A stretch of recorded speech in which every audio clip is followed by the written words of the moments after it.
Hi, I'm Whitney Lockenbauer. I'm a professor of history at St. Jerome's University, and one of the courses I have a great pleasure in teaching each year is Canadian History through Biography, History 103.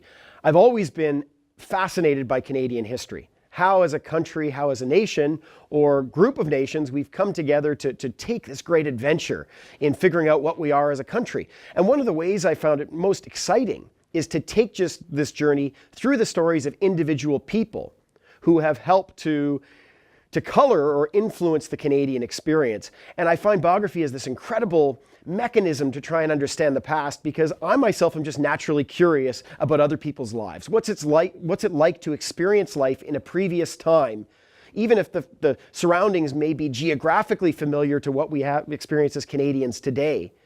The context was different. So to go back and interrogate the Canadian experience through political figures like John A. Macdonald and Wilfrid Laurier and Berlin's own, Kitchener's own William Lyon Mackenzie King or Pierre Trudeau, or to go and navigate Canadian culture through the likes of Pauline Johnson and Emily Carr and the Dion quintuplets, or Maurice the Rocket Richard, one of the greatest hockey players in Canadian history, and how this explains the evolution of Canadian identity and Canadian nationalism, to me is absolutely riveting.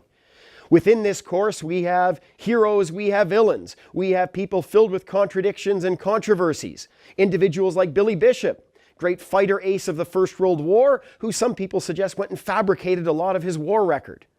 We have controversial figures like Louis Riel. Was he a hero of the Western Plains? Was he a traitor to the Canadian state, hanged rightfully for his actions, or wrongfully as a patriot trying to stand up for the Métis people? All of these controversies, I think, are what make Canadian history so exciting, and it's so wonderful to be able to experience this with students.